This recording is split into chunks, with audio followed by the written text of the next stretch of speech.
So here I am today in the studio. I'm glazing today, and I've got some mugs, some cups, some bowls.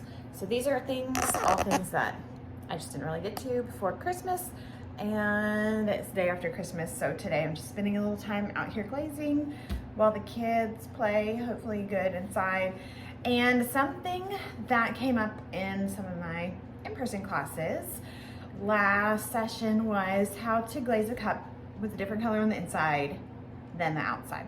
So I showed this in a couple of classes. People really liked it, so I wanted to just do a video of pretty simple sort of glazing, but very effective. So here we go. Okay, so I call this inside outside color. So here is a sample. It has my dark green on the inside, and then it has clear on the outside. So this one I actually just dipped in the clear with the cup right side up to about here, and I poured the inside and then just dipped the lip in the glaze. So here is another one. It has white on the inside. I like to do a lot of interiors with white, and then I think I poured the outside with this Celadon bloom. So I'm gonna show you how I do it. There's a lot of ways to do that, to do this kind of thing. And it depends on size. It depends on how much glaze you have, but I'm gonna show you. I just have 2 buckets right here already stirred up. This one is my white. This one's my dark green. These are all formulated for dipping, so they should work well. And of course, I always give it a little stir. And these are mugs that got dried out before I got to decorate them, do handles, so they're just good for little sample things. So I have a dipper. I'm gonna do the inside of this cup white. And I just pour it in here. So that's like 2/3 of the way full, and then immediately I just pour it out and then shake it off. And so that whole inside is covered in white. Yeah. And it may be hard to see because there's not much contrast, but you can see it's a pretty good line. If you get much overlap, right here I have a little overlap, you can always wipe it off with the damp sponge. And then once it stops dripping, which will pretty quick with most glazes, you can set it down. And I'm gonna let it dry, so I'll show you again with another cup. This one's a little harder to hold on to. So I make my cups and bowls usually with a good foot that I can hang on to, but I made this one kind of slippery, so hopefully I can hang on.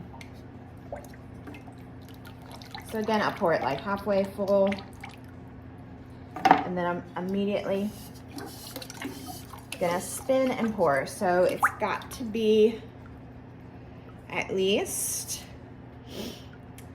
tipped halfway over. If you only tip it a little bit of the way, it'll run down the side.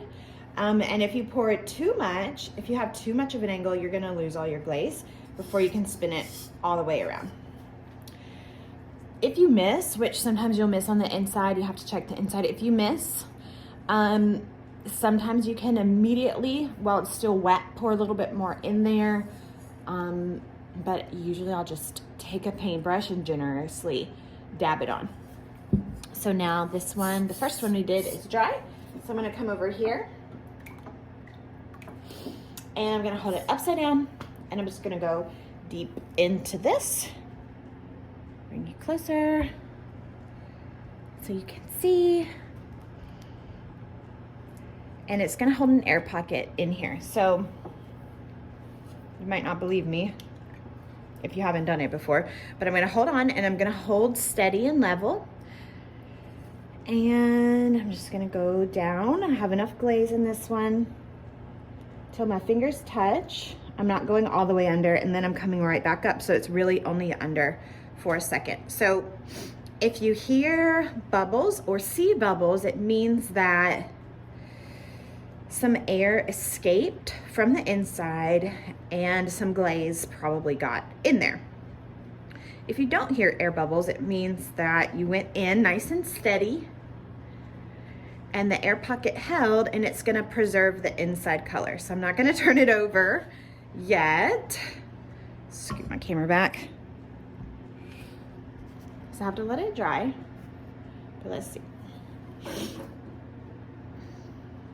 You can see the wider the lip, so the more it flares out, the more that it's going to allow in there, because the air compresses, so it'll allow a little bit in there. I'm gonna get one little drip on the outside, but that's okay. So you can see, now I've got white on the inside and green on the outside. So usually, like on this one, you get just a little bit of that green on the inside. That one has a little drip. So you can take away the drips if you don't like it. You can gently scrape it off. It looks like this one just got a little bit of an air bubble. We'll do it on the next one. That one's pretty dry. Okay. This one's the hard to hold on to one. So we'll see how I do. All right, give it a stir. So again, you just want to hold it level.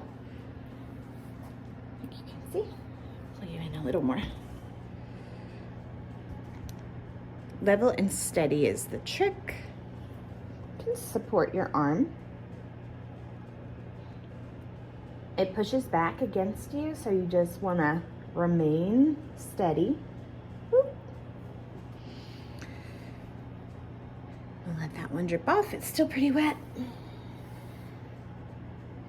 It's cold out here today, so if I'm shaking, it's just a little bit of chill and coffee. Okay. This one I didn't go quite as far down, so I don't want it to drip. So there you go.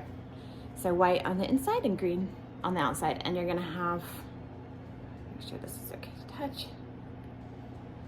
my little potter's mark. So you got my little finger marks right there. And for finger marks, you can touch them up, so you can finger sand them down and take a paintbrush and dab some glaze in there, or you can just leave it and let it be your mark. And when you show people your cup, show them how your fingers fit on there. I try to use just 3 fingers.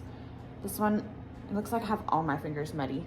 I had 2 fingers right there. So I had 4 fingers on the bottom of this one, so it was hard to hold. This one has 1. This one has about 4, I think, as well. And they clean up pretty good. So anyhow, if you needed a new,